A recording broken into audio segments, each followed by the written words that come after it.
लेवीय प्रकरण 22 अर्पणांचे पावित्र्य. परमेश्वर मोशेला म्हणाला, अहरोन व त्याचे मुलगे ह्यांना सांग की इस्रायल लोक ज्या पवित्र वस्तू मला समर्पण करीतात त्यांच्यापासून त्यांनी दूर राहावे आणि माझ्या पवित्र नावाला कलंक लावू नये. मी परमेश्वर आहे. तू त्यांना सांग, पुढील पिढ्यांमध्ये तुमच्या सर्व वंशातील जो कोणी अशुद्ध असताना इस्रायल लोकांनी परमेश्वराला समर्पित केलेल्या पवित्र वस्तूंना हात लावील त्याचा माझ्या समोरून उच्छेद व्हावा. मी परमेश्वर आहे. अहरोनाच्या वंशापैकी कोणी महारोगी अथवा स्राव होणारा असला तर त्याने शुद्ध होईपर्यंत पवित्र केलेले पदार्थ खाऊ नयेत. मृतामुळे अशुद्ध झालेल्या मनुष्याला किंवा वीर्यपात झालेल्या पुरुषाला जो कोणी स्पर्श करील, ज्याच्या स्पर्शाने लोक अशुद्ध होतात अशा रांगणाऱ्या प्राण्याला, अथवा ज्याच्या स्पर्शाने कोणत्याही प्रकारची अशुद्धता लागेल अशा मनुष्याला जो कोणी स्पर्श करील, म्हणजे जो मनुष्य ह्यांच्यापैकी कोणालाही स्पर्श करील त्याने संध्याकाळपर्यंत अशुद्ध राहावे व पाण्याने स्नान करीपर्यंत पवित्र पदार्थ खाऊ नयेत. सूर्यास्त झाल्यावर तो शुद्ध ठरेल. त्यानंतर त्याने पवित्र पदार्थ खावे, कारण ते त्याचे अन्न होय. मेलेले अथवा श्वापदांनी फाडिलेले असे काही खाऊन त्याच्यामुळे अशुद्ध होऊ नये. मी परमेश्वर आहे. माझी आज्ञा त्यांनी पाळावी, नाहीतर त्या पापाबद्दल त्यांना शिक्षा भोगावी लागेल आणि आज्ञाभंग केल्यामुळे ते मरतील. त्यांना पवित्र करणारा मी परमेश्वर आहे. कोणा परक्याने पवित्र पदार्थ खाऊ नये. याजकाचा पाहुणा किंवा मजूर ह्यानेही पवित्र पदार्थ खाऊ नये. पण याजकाने मोल देऊन कोणी मनुष्य विकत घेतला असेल तर त्याने तो खावा. तसेच याजकाच्या घरी जन्मले असतील त्यांनीही त्यातले खावे.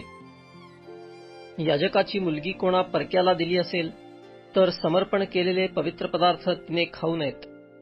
याजकाची मुलगी विधवा असली अथवा नवऱ्याने टाकलेली असली आणि ती विनापत्य असून तरुणपणी होती तशीच आपल्या बापाच्या घरी परत येऊन राहत असली तर तिने आपल्या बापाचे अन्न खावे, पण कोणा परक्याने ते खाऊ नये. एखाद्या मनुष्याने चुकून पवित्र पदार्थ खाल्ला तर त्याने त्या पदार्थाच्या 5व्या हिश्शा इतकी भर त्यात घालून याजकाला तो पवित्र पदार्थ द्यावा. ज्या पवित्र वस्तू इस्रायल लोक परमेश्वराला अर्पितात त्या याजकांनी भ्रष्ट करू देऊ नयेत. पवित्र पदार्थ खाल्ल्याच्या अपराधाबद्दल त्यांना दोषार्पण करावे लागेल. त्याला याजकांनी कारणीभूत होऊ नये, कारण त्यांना पवित्र करणारा मी परमेश्वर आहे.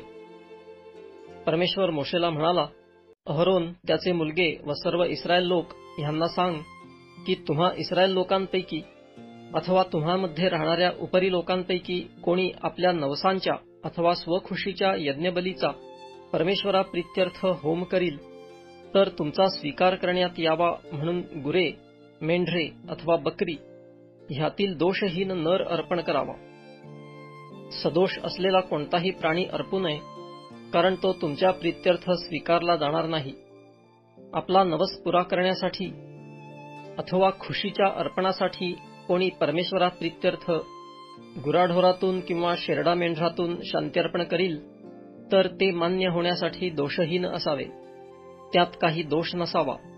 अंधळा, तुटलेल्या अवयवाचा, लुळा अथवा अंगावर मस, चाई अथवा खरूज असलेला असा कोणताही प्राणी परमेश्वराला अर्पू नये किंवा वेदीवर हव्य म्हणून परमेश्वराप्रीत्यर्थ त्याचा होम करू नये. बैल किंवा मेंढरू ह्याचा एखादा अवयव कमी जास्त असला तर तो स्वखुशीच्या अर्पणाला चालेल, पण नवस फेडावयाच्या कामी त्याचा स्वीकार होणार नाही. ज्याचे अंड ठेचलेले, चिरडलेले, फाटलेले अथवा कापिलेले असेल असा प्राणी परमेश्वराला अर्पण करू नये. तू आपल्या देशात असला काही प्रकार करू नये. ह्यातील कोणतेही प्राणी परक्याच्या हातून घेऊन तुम्ही आपल्या देवासाठी अन्न म्हणून अर्पण करू नयेत, कारण ते संव्यंग व सदोष आहेत, म्हणून ते तुमच्या प्रीत्यर्थ स्वीकारिले जाणार नाहीत. परमेश्वर मोशेला म्हणाला, वासरू, पोकरू अथवा करडू जन्मल्यावर ते 7 दिवस आपल्या आईजवळ असले पाहिजे. 8व्या दिवसापासून पुढे ते परमेश्वराला हव्य म्हणून अर्पण करण्यासाठी स्वीकारावयास योग्य ठरेल. गायीचा अथवा मेंढीचा व तिच्या वत्साचा एकाच दिवशी वध करू नये.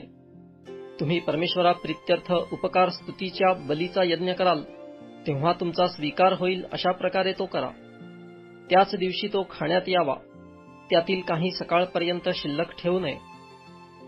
मी परमेश्वर आहे. तुम्ही माझ्या आज्ञा मान्य करून त्या पाळाव्या. मी परमेश्वर आहे. माझ्या पवित्र नावाला तुम्ही कलंक लावू नये. पण इस्रायल लोकांमध्ये मला पवित्र मानण्यात येईल. तुम्हाला पवित्र करणारा मी परमेश्वर आहे. तुमचा देव व्हावे म्हणून मी तुम्हाला मिस्र देशातून बाहेर आणले. मी परमेश्वर आहे.